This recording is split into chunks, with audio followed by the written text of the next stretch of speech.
Wala nang maraming paligoy-ligoy pa, diretso sa punto na. Maiksi lang ang komentaryo, pero diretso sa punto. Maraming kuro-kuro, may tiwali, may totoo. Dito, sa puntong diretso tayo. Punto, diretso. Ngayon, balita na si dating Speaker Martin Romualdez, nagpahayag siya. Handa siyang harapin anumang imbestigasyon na ipapatawag siya tungkol sa mga issue na ito, tungkol sa mga anomalya sa flood control, yung mga issue tungkol sa budget, insertions. Sinabi na ni dating Speaker Martin Romualdez na kaya siya nag-resign sa pagka-speaker para hindi siya pag-isipan na ini-impluwensyahan o ginagamit niya ang posisyon bilang speaker sa mga investigasyon. At ayon din sa kanya, para mas mabigyan niya rin ng panahon ng importansya, ng atensyon, yung isasagawang mga investigasyon. Kaya ayon kay Speaker Martin Romualdez, handa siyang humarap sa anumang investigasyon. Ang tanong lang, anong investigasyon ang tinutukoy niya? Investigasyon ng Independent Commission for Infrastructure o investigasyon ng Senado at Kamara? So ngayon, nung isang araw, nag-speech privilege speech si Chis Escudero, galit na galit kay Romualdez, nagdeklara na ng open war kay Romualdez. Sabi niya, hindi niya aatrasan. Lalabanan niya raw si Martin Romualdez. Ayon yan kay Chis Escudero. At ang isa pa na senador na nagsalita rin, nag-deliver din ng kanyang privilege speech, si Rodante Marcoleta. Sabi ni Rodante Marcoleta, hindi ko maintindihan bakit dito sa atin tinutukoy niya yung Senado. Takot ang marami dito kay Martin Romualdez. Pero sabi niya, siya raw, hindi siya takot kay Martin Romualdez. So, sa mga privilege speeches nung nakaraang araw sa Senado, maiinit sila kay Martin Romualdez. Parang ang lahat sila, sinasabi nila na lahat ng nangyayari sa Senado, yung mga lumalabas na mga pangalan ng mga senador na involved sa mga anomalya sa flood control, ang sinisisi nilang simuno nito, mastermind nito, ay si Martin Romualdez. Yun nga ang sabi ni Chis Escudero. Sabi ni Chis Escudero, ang lahat ng ito, yung away-away natin, yung pagkakaaway-away natin ng mga senador, yung away ng Kamara at ng Senado, yung away nating mga kababayan, ang may kagagawan niyan si Martin Romualdez. Ngayon, hinamon nila ni Marcoleta ang pamunuan ng Senado. Kasi ang pinapalabas ni Marcoleta, parang pukot sila Tito Soto at si Ping Lacson bilang chairperson ng Blue Ribbon Committee, takot na ipatawa si Martin Romualdez. Ang tinatawag nga nila noon, si Tito Soto daw tuta ni Martin. Tuta daw ni Martin. At si Ping Lacson, parang pinaparinggan lagi ni Marcoleta na takot ipatawag si Martin Romualdez. Pero ngayon, mayroon ng final ng desisyon. Nagpa-interview na si Blue Ribbon Committee Chairperson Ping Lacson na ipapatawag niya. Maglalabas siya ng formal na imbitasyon kay Martin Romualdez at kay Saldico. Si Saldico nasa labas ng bansa. Si Martin Romualdez papadalhan ng imbitasyon, idadaan sa speaker ng Kamara, kay Speaker Budgie D, para naman pagrespeto sa interparliamentary courtesy. Kumbaga, idadaan yung imbitasyon sa speaker.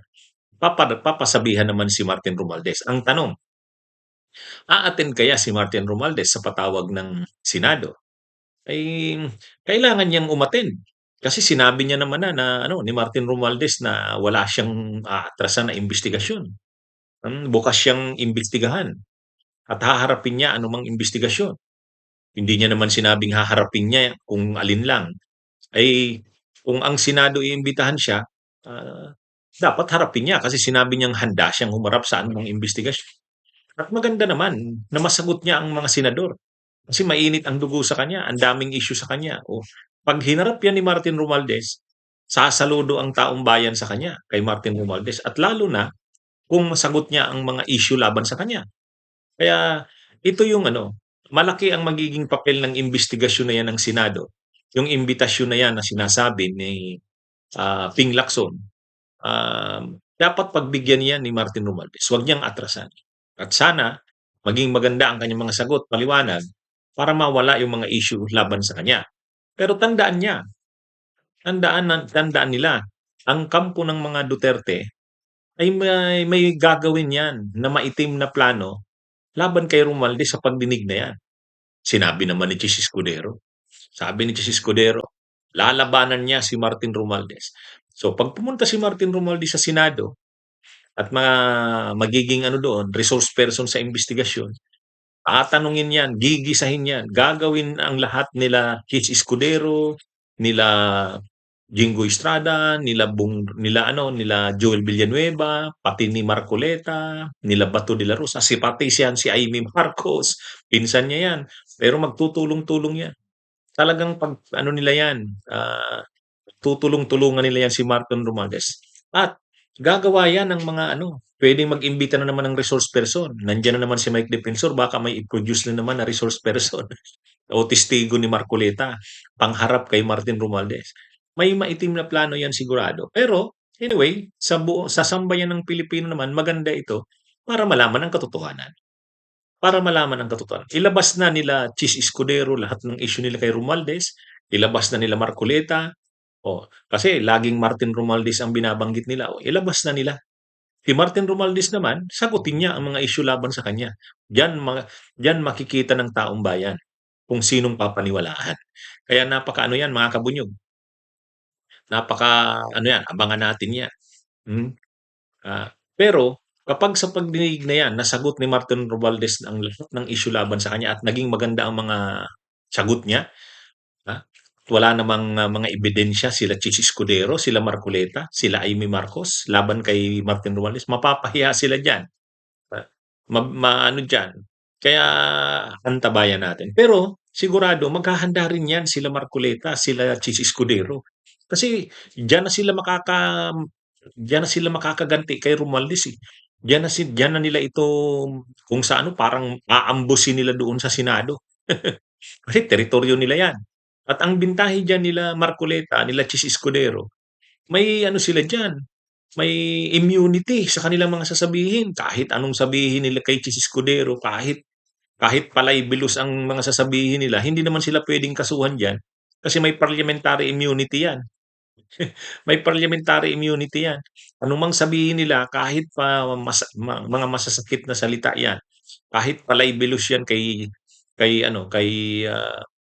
Martin Romualdez, hindi sila pwedeng kasuhan yan. Kasi, parliamentary privilege nila yan ng mga senador.